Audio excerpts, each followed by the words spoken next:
नमस्कार। अग्रविजन चैनल में आपका स्वागत और हार्दिक अभिनंदन। आप देख रहे हैं कार्यक्रम स्वदेश, एक ऐसा कार्यक्रम जिसमें हम बात करते हैं भारत की, भारतीय संस्कृति, भारतीय परंपराओं और उन महान विभूतियों की जिन्होंने देश को किया गौरवान्वित। और आज उसी भारत के संविधान की बात करेंगे। और आज हम बात करेंगे 25 जून 2075 में लगे आपातकाल की।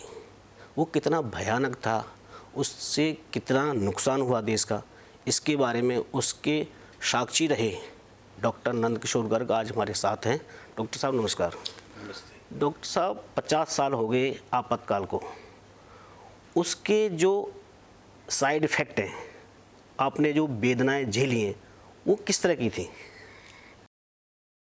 ऐसा कालखंड जिसकी पूर्व भूमिका तो बननी शुरू हो गई थी 12 तारीख से ही, और अब तो ये बात भी आ गई कि सिद्धार्थ शंकर रे और उन सब लोगों ने जनवरी से ही ये दिमाग में आ गया था कि रशिया और चाइना मॉडल पे केवल एक पॉलिटिकल पार्टी हो और उसका ही राज हो, और उसके ऊपर सोचना प्रारंभ कर दिया था। धीरे धीरे एक परिवार का ही राज रहे, ये पूरी योजना जो नेहरू जी के टाइम से ही थी उसको आगे बढ़ा रहे थे। बढ़ाते बढ़ाते स्थिति आ गई कि 71 की लड़ाई में भारत ने अच्छी विजय प्राप्त की, सब लोगों ने साथ दिया। हम लोगों ने भी बांग्लादेश की आज़ादी के लिए सत्याग्रह किया, अटल जी ने, हमने 15-20 दिन लगातार दिल्ली में। उसके बाद पर महंगाई बढ़नी थी, ये भी स्वाभाविक। कोई भी युद्ध है उसके जो आफ्टर इफेक्ट्स होते हैं वो होते हैं। जैसे आज इजराइल और ईरान लड़े हैं तो ये बरसों तक इनके असर रहेगा। पूरे विश्व में ही रहना था, तेल के दाम बढ़ने थे तेज़ी से, खाने पीने की चीज़ों, परंतु समझदारी दिखा के रुक गया 12 दिन 13 दिन में। तो उस समय महंगाई तेज़ी से बढ़ी। ख़ास तौर पे जो स्टूडेंट होते हैं उनको थोड़ा उकसाना भी आसान है और उनके पास पैसे की दिक्कत भी। तो गुजरात के एक मेस से काम शुरू हुआ। मेस में थोड़े रेट बढ़े, अगर खाने पीने की चीज़ों के रेट, रॉ मटेरियल के 25% बढ़े तो मेस को आपने नो प्रॉफिट नो लॉस पे चलाना कैसे चलाएं। उससे आंदोलन शुरू हुआ। इतनी देर में वहाँ पर एक चुनाव भी था। पहली बार गैर कांग्रेसी सरकार, मुरारजी भाई ने क्योंकि अनशन किया था, रेजोल्यूशन हुआ था, और बाबू भाई इसके पटेल को हटा के चिमन भाई को, वो सरकार का रिजल्ट भी आया था। तो पहली बार एक प्योर बिना कांग्रेस या बिना नेहरू परिवार की सरकार बन गई गुजरात में। इतनी देर में एक नतीजा आ गया 12 तारीख को इलाहाबाद हाई कोर्ट का। राजनारायण जी पिटिशनर थे, प्रशांत भूषण जी वकील थे, और इंदिरा गांधी का जो इलेक्शन एजेंट था वो एक सरकारी कर्मचारी यशपाल कपूर थे, जिसको चैलेंज किया गया। और इलाहाबाद हाई कोर्ट के जगमोहन लाल सिन्हा, तत्कालीन हाई कोर्ट के जज ने एक फैसला दिया, उचित दिया, कि इंदिरा जी ने अवैध तरीक़ों से चुनाव जीता है। परंतु उन्होंने रियायत बरती प्रधानमंत्री के नाते कि मैं चुनाव को अवैध घोषित करता हूँ। पार्लियामेंट के अंदर ये जा सकेंगी, परंतु वहाँ पर एज मेंबर या प्रधानमंत्री वहाँ बैठेंगी पर मेंबर नहीं माने जाएंगी। बड़ा अजीब बात थी। सुप्रीम कोर्ट ने भी उस बात को ही आगे बढ़ाया। तो इंदिरा जी एक बहुत संवैधानिक संकट में भी फंसी, मॉरल उसमें भी, और उनका काफ़ी छवि गिरनी ही थी। जो छात्र आंदोलन शुरू हुआ था उसको जयप्रकाश नारायण ने, बिहार में भी जब शुरू हुआ तो जयप्रकाश जी रिलेक्टेंट थे, अस्वस्थ भी थे, परंतु गोविंदाचार्य जी, राम बहादुर राय, इन लोगों के आग्रह पर उन्होंने उसको लीड करना स्वीकार किया। और एक बहुत बड़ी सभा दिल्ली के रामलीला मैदान में हुई जिसमें मैं भी था, और उस समय वो खचाखच भरे हुए उसमें जयप्रकाश जी ने कहा कि सरकार के गैर कानूनी आदेशों का पालन ना करें। उन्होंने एक अपील की पुलिस से भी और सशस्त्र बलों से भी, जिसका वो लेके आड़ इंदिरा जी ने रात में ही 25 की रात के 12 बजे, तो उसको 26 जून ही कहलाता ही जाता, क्योंकि कैबिनेट से अप्रूवल सुबह हुआ। और फ़खरुद्दीन अली अहमद एक बिल्कुल ही ऐसे रबड़ स्टैंप कहलाते थे जिन्होंने साइन कर दिए सोते सोते ही। इमरजेंसी लग गई, सभी लोग गिरफ्तार हो गए, प्रेस पे सेंसरशिप लग गई और सवेरे कोई अखबार नहीं। ऑल इंडिया रेडियो से केवल एक समाचार मिला तो हम लोग जो सुबह उठे, घूमे फिरे, शाखा गए तो थोड़ा वातावरण टेंस तो था पर पता नहीं चल रहा था हुआ क्या। तो इतनी देर में एक बहुत सीनियर जनसंघ के संगठन मंत्री धनराज ओझा वो 7:30-8 बजे मेरे घर आए। गर्ग जी ऐसे ऐसे रात को सभी बड़े नेता गिरफ्तार हो गए, अपने लोगों को भी सूचना दें। संघ का ये है कि लो प्रोफाइल होते हैं, प्रेस में ज़्यादा नहीं आते, इसलिए किसी को ज़्यादा नहीं पता चलता। फिर भी सावधानी बरत के अपने लोगों को बोलो और शाम को एक जगह बैठ के आगे की प्लानिंग करते हैं कि हमने खैर। अब उस समय एकदम तब किसी ने सोचा भी नहीं था कि इतना तगड़ा सेंसरशिप भी लगेगा, पुलिस भी अंधाधुंध गिरफ्तार करेगी, ब्लैंक वारंट लेके आ जाएंगे। सब कुछ हुआ, पर तो चुप बैठ जाएं तो लोकतंत्र खत्म। संघर्ष कौन करे? तो थोड़े छुट भइए, थोड़े समाजवादी 10-20 लोग, थोड़े बहुत कम्युनिस्ट, थोड़ा उस समय बंगाल में आंदोलन चला था उनके लोग, और अल्टीमेटली फिर संघ ने ही निर्णय लिया अगले दिन कि सब शाखाओं को स्थगित करते हैं, ध्वज नहीं लगेगा, और बिना उसके मिलना जुलना शुरू करके साप्ताहिक हमने सत्संग शुरू किए, हवन शुरू किए, ताकि फिर पता करो कौन कौन जेल में चला गया, उनकी कुशल क्षेम रखना, उनके घरों में रोटी चूल्हा चलता रहे। अब ये बड़े काम थे, वो करने के लिए हम जैसे लोग उस समय कुल 23-24 साल के थे तो और पढ़ा के ही आए थे। परिवार में भी शादी 72 में ही तो हुई थी, एक बच्चा तो विवेक तो मुश्किल से 6 महीने का ही था। और उसी दौरान रामलीला मैदान से ही मुझे सूचना मिली बाबा जी का शरीर पूरा हो गया। उसके बावजूद संभालना था व्यवस्था को, और मैं पूरे पंजाबी बाग क्षेत्र, रानी बाग क्षेत्र और ये आसपास बसा भी कम था, इसकी व्यवस्था में जुम्मे लगी। फिर घरों में निराशा ना आए, लोग घबरा ना जाएं, तो उसके लिए पत्रक का छपवाना, कहाँ छपवाना, कैसे बांटना, जनवाणी इत्यादि उस समय जो हमारे, तो सारी व्यवस्था देखनी थी, करनी भी थी। और उधर से कांग्रेसी जो छुट भइए थे वो थानों में शिकायत करके आते थे कि ये एक्टिव है, ये कर रहे हैं, वो कर रहे हैं। ये मैंने सुना है, कभी काफ़ी इंटरव्यू आते हैं टीवी पे वैसे भी, कि लोगों को गिरफ्तार कर लिया, घर वालों को बताया तक नहीं, और उनको यातनाएं भी दी। आप कई दिन तक नहीं बताया, और यातनाओं की स्थिति कि दिसंबर जनवरी में बर्फ़ के ऊपर लिटा देना किसी व्यक्ति को, छाती के बालों को ये प्लास से पकड़ के खींचना, और डंडे, जब तक पुलिस कस्टडी है जब तक कितना ही मारपीट कर सकते हैं।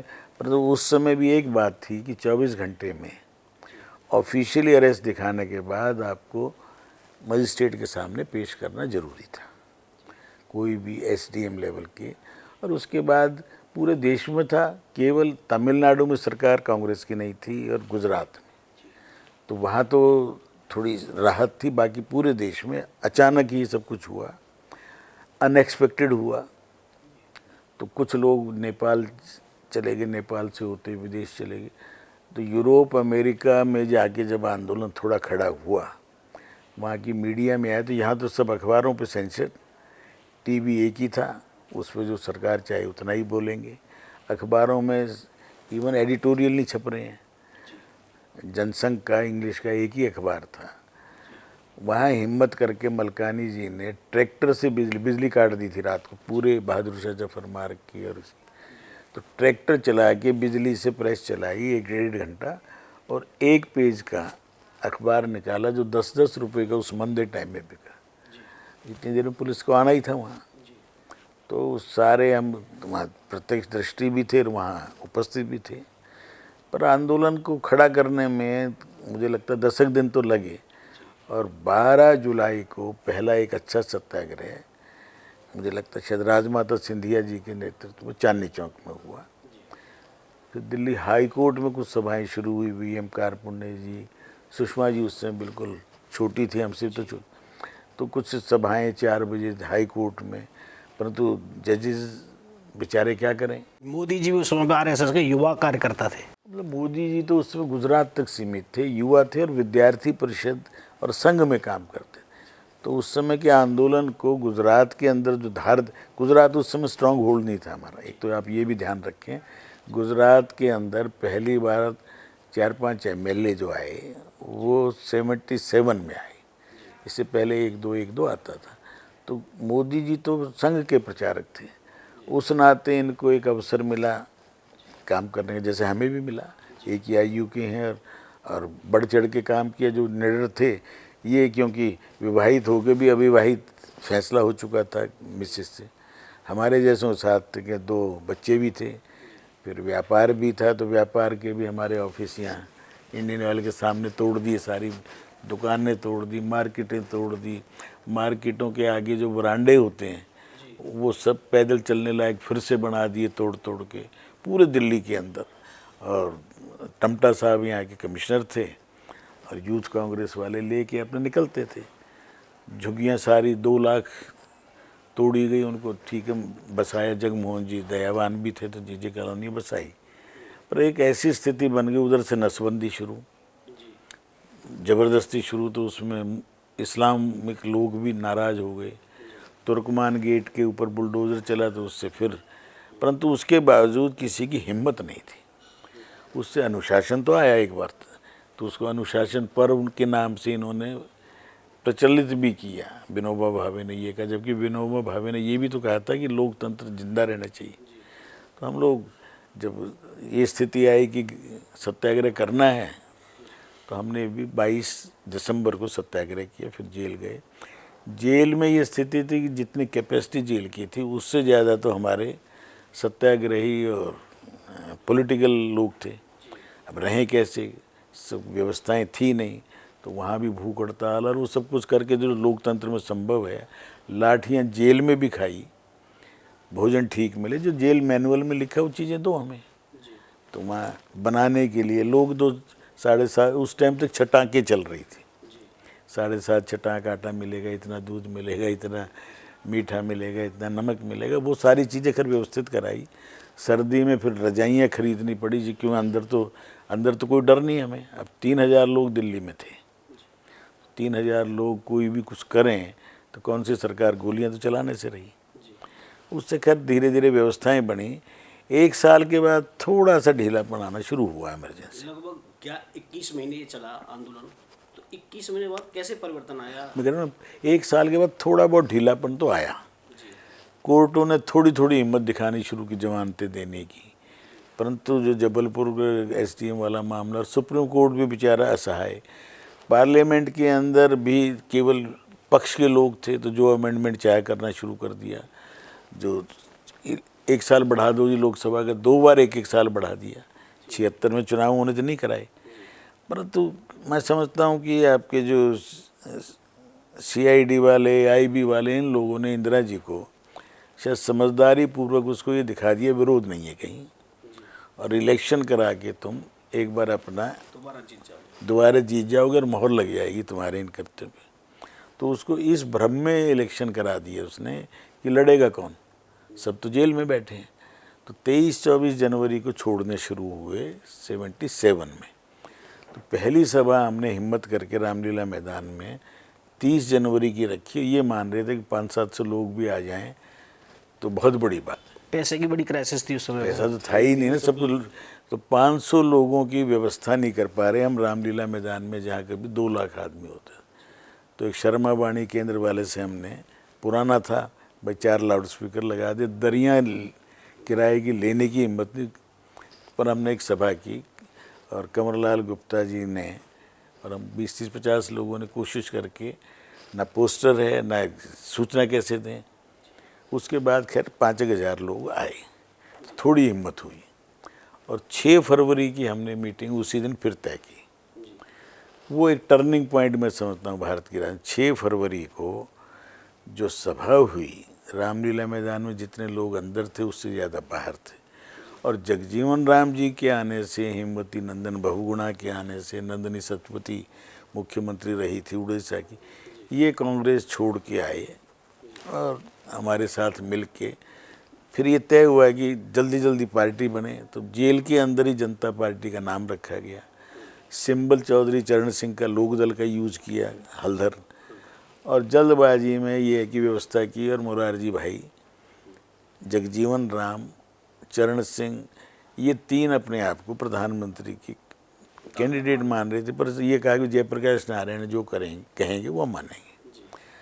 जनसंघ केवल ऐसा एक वो था जिसके सबसे ज़्यादा सांसद भी आए, सबसे ज़्यादा संघर्ष किया, सबसे ज़्यादा लोग जेल गए, और 100 MP आए तो भी जब सरकार बनी तो कोई आग्रह नहीं था क्या बने।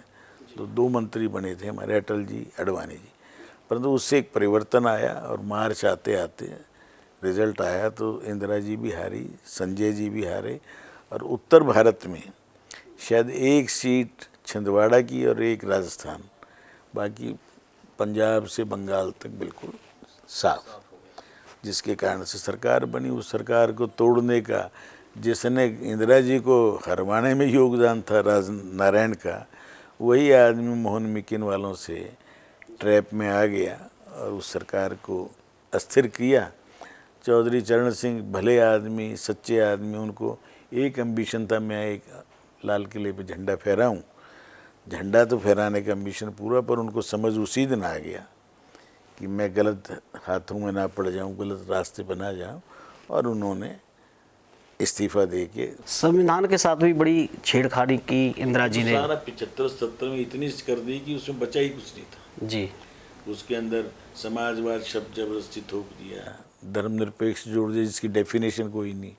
ये तो LM सिंघवी साहब ने उसको फिर इंदिरा जी को समझाया कि सर्वधर्म संभाव इसकी शुद्ध हिंदी है, वो कराया। परंतु प्रकाश वीर शास्त्री थे इंडिपेंडेंट, वो अरेस्ट नहीं किए थे इन्होंने, तो पार्लियामेंट में जो 1-2 आवाज़ थी उनमें वो भी थे। परंतु हम इस सब के साक्षी भी रहे, जेल में भी गए, जेल वाले लोगों की सेवा करने का अवसर मिला कि उनके घर में रोटी चलते रहे, जिनके घर में सुख दुख था, विवाह थे, वो भी हमने किए। परंतु उससे सीखा बहुत, और देश की जनता ने दिखा दिया कि अनपढ़ होते हुए भी, ना समझ होते हुए भी, देश को बचाने के लिए इस देश की जनता ने भारी बहुमत से इंदिरा जी को परास्त किया। वो अलग बात है कि, और वो सारे अमेंडमेंट ठीक किए जो पार्लियामेंट ने कर दिए थे। केवल ये 2 रह गए जो प्रस्तावना में, सर्वधर्म संभाव, ये सेकुलर और समाजवाद, इसकी भी लोग अब आवाज़ तो उठा रहे हैं, क्योंकि जब हमारे फाउंडर फादर्स ने सोच समझ के कहा था इनकी आवश्यकता नहीं है, अनडिफाइंड है। आज भी पूरे विश्व में ना समाजवाद की कोई परिभाषा बता पाए बड़े बड़े समाजवादी, और ना ही धर्मनिरपेक्ष की। सब धर्मों का आदर हो, सत्कार हो, सरकार किसी एक धर्म को ना माने, ये हमारा हज़ारों साल से हमारी परिपाटी है, और उसके आधार पर हम जीवन को चला रहे हैं। और मोदी जी ने इस सारे वातावरण में 11 साल में डेमोक्रेसी को एक बार भी राष्ट्रपति शासन लगाया तो मणिपुर अपने उसमें, उनका रिकॉर्ड 100 से ज़्यादा बार राष्ट्रपति विरोधियों की सरकार भंग करने का, more than 100 times. Modi ji ने केवल एक बार भी, वो भी अपनी सरकार, अनरेस्ट ज़्यादा थी मणिपुर में, लोकतंत्र को पूरी तरह मानते हुए नई पार्लियामेंट बना दी, नई व्यवस्थाएं सारी कर दी। पूरे देश के अंदर 22 करोड़ लोग गरीबी रेखा से ऊपर आ गए, जबकि गरीबी हटा रहने का काम 71 से चल रहा था, हटी तो नहीं थी। तो पूरे देश में सबको पानी मिले, 20 करोड़ घरों में पानी पहुंच जाए, 20 करोड़ घरों में बिजली पहुंच जाए, वाईफाई पहुंच जाए, सब कुछ हो रहा है। सड़कें बन रही हैं, हाईवेज बन रहे हैं, दुगने से ज़्यादा एयरपोर्ट हो। अभी पाटिल साहब की कल मैं न्यूज़ सुन रहा था तो उन्होंने कहा था कि पानी से कई तरह की बीमारी होती है, तो WHO की रिपोर्ट है हम काफ़ी बीमारियों से बचे हैं। क्योंकि हैजा होता था, आंध्र ये जो थे उन सब से बच गए। आज बीमारी जैसे जैसे लोगों का संपन्न हो जाए, इलाज टाइम पे हो जाए, तो बीमारी से मरने, इसीलिए हमारी लॉन्गेविटी बढ़ेगी, हमारी जो मृत्यु दर घटती जाएगी। और लोग समझदार हैं तो पॉपुलेशन ग्रोथ पे भी अब लगभग हमने स्टेबलाइज किया है। डॉक्टर साहब ये 50 साल इसके आपातकाल के हो गए, अब ये साल भर प्रोग्राम चलेंगे ऐसा बोला जा रहा है, उसका क्या भूमिका है प्रोग्राम की? लोगों को जागरूक करना कि इस देश में ये स्वतंत्रता लड़ी थी, 1100 साल बाद प्राप्त की थी, और एक परिवार या एक व्यक्ति ने अपने स्वार्थ के लिए उसको फिर से तानाशाही के उसमें डाल दिया था। तो लोगों को जागरूकता इस एक ही है कि जागरूक रहें। लोकतंत्र केवल वोट देना नहीं है, वोट देना, अच्छी सरकारों को चुनना और उसके बाद उन पर नज़र भी रखना और गलत लोगों को हराना, ये भी हम नागरिकों के कर्तव्य हैं। इसीलिए 1 साल लगातार ये प्रोग्राम चलेगा। ये भी एक अच्छी बात है कि इन्हीं दौरान हम संघ का भी 100 साल पूरे कर रहे हैं। और संघ की भूमिका आपातकाल में पॉलिटिकल लोगों से भी कई गुना ज़्यादा थी इसको हटाने के लिए। क्योंकि संघर्ष समिति के पहले अध्यक्ष नानाजी देशमुख, उसके बाद दत्तोपंत ठेंगड़ी, तीसरे रविंद्र वर्मा जी केरल के थे कांग्रेस से, और उस सारे संघर्ष को लीड किया, सफलतापूर्वक किया। और उस तानाशाही को जिसको हटाने के लिए कल्पना नहीं कर पा रहे थे, अमेरिका में जाके डॉक्टर स्वामी गए हों, केदारनाथ साहनी गए हों, इन्होंने जाके प्रचार प्रसार किया। मकरंद देसाई मंत्री थे गुजरात के, बहुत काम किया बाहर जाके। लेकिन खड़गे जी का मैंने कल वक्तव्य सुन रहा था, वो कह रहे हैं ये जो आरएसएस वाले, इनका कोई इसमें रोल नहीं था स्वतंत्रता में, और इन्होंने सिर्फ अपनी बुराइयों को छुपाने के लिए कर रहे हैं प्रोग्राम। खड़गे जी कुछ भी कह सकते, स्वतंत्रता आंदोलन में जो लोग थे उनका योगदान था, पर ये दूसरी स्वतंत्रता के लिए तो सारा ही रोल। और पहले में भी डॉक्टर हेडगेवार 2 बार स्वयं जेल में गए थे। संघ के संस्थापक गांधी जी के दोनों सत्याग्रह में स्वयं जेल गए थे। इससे बड़ा सबूत क्या होगा। और कांग्रेस के वो मध्य प्रांत के जनरल सेक्रेटरी थे, तो इसलिए अब कुछ बोलने से क्या, सब चीज़ मैटर ऑफ रिकॉर्ड है। और उसके बारे में हमारे कहने से क्या है, जनता देख रही है ना। आज 11 साल से लगातार जनता उस विचारधारा को स्वीकार करके आगे बढ़ा रही है और उसके माध्यम से रिजल्ट्स आ रहे हैं। आज पूरे विश्व में ईरान से भी 4000 लोग, जहाँ भी कोई क्राइसिस हुआ है, भारत का झंडा लेके जो निकला है उसको किसी ने आँखें नहीं उठाई। 4000 लोगों को ईरान इजराइल इसके युद्ध से निकाल ले। शुभांशु शुक्ला ने भी कहा है कि अंतरिक्ष में झंडा मेरे कंधे पर है। तो इसलिए आज टेक्नोलॉजी में, सड़कों में, हर चीज़ में हम आगे बढ़ रहे हैं और चौथी इकॉनमी बने हैं। 10वीं से चौथी में सबके सामने है। वर्ल्ड बैंक कह रहा है कि 24 करोड़ लोग आपने गरीबी रेखा से ऊपर कर दिए हैं और इस प्रोसेस में 5 साल में 10 करोड़ लोग और ऊपर आ जाएंगे। रोटी कपड़ा मकान सबको मिले, शिक्षा स्वास्थ्य सबको मिले, यही तो सपना था शहीद भगत सिंह, राजगुरु, सुखदेव, चंद्रशेखर आज़ाद, जिन्होंने भी अपने प्राण दिए, जिनके यातनाएं सही जिन लोगों ने, वो क्या सोचते थे, वो सपने आज पूरे हो रहे हैं। और एक ऐसा व्यक्ति पूरे कर रहा है जिसके आगे ना पीछे कोई, जिसके परिवार में सैकड़ों भाई भतीजे होंगे परंतु कोई पास में भी नहीं फटकता। 11 साल में कोई आक्षेप नहीं लगा पाया आज तक।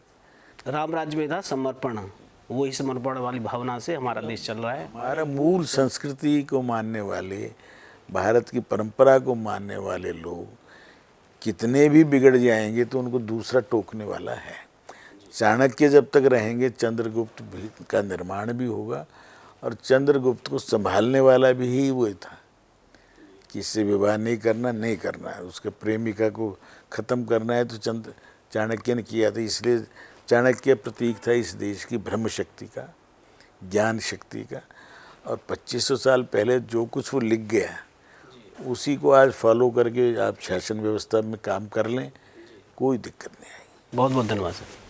संविधान का काला दिवस अब कभी नहीं आएगा, क्योंकि इस समय जो शासक जो काम कर रहा है वो जनता के लिए काम कर रहा है और संविधान के लिए काम कर रहा है।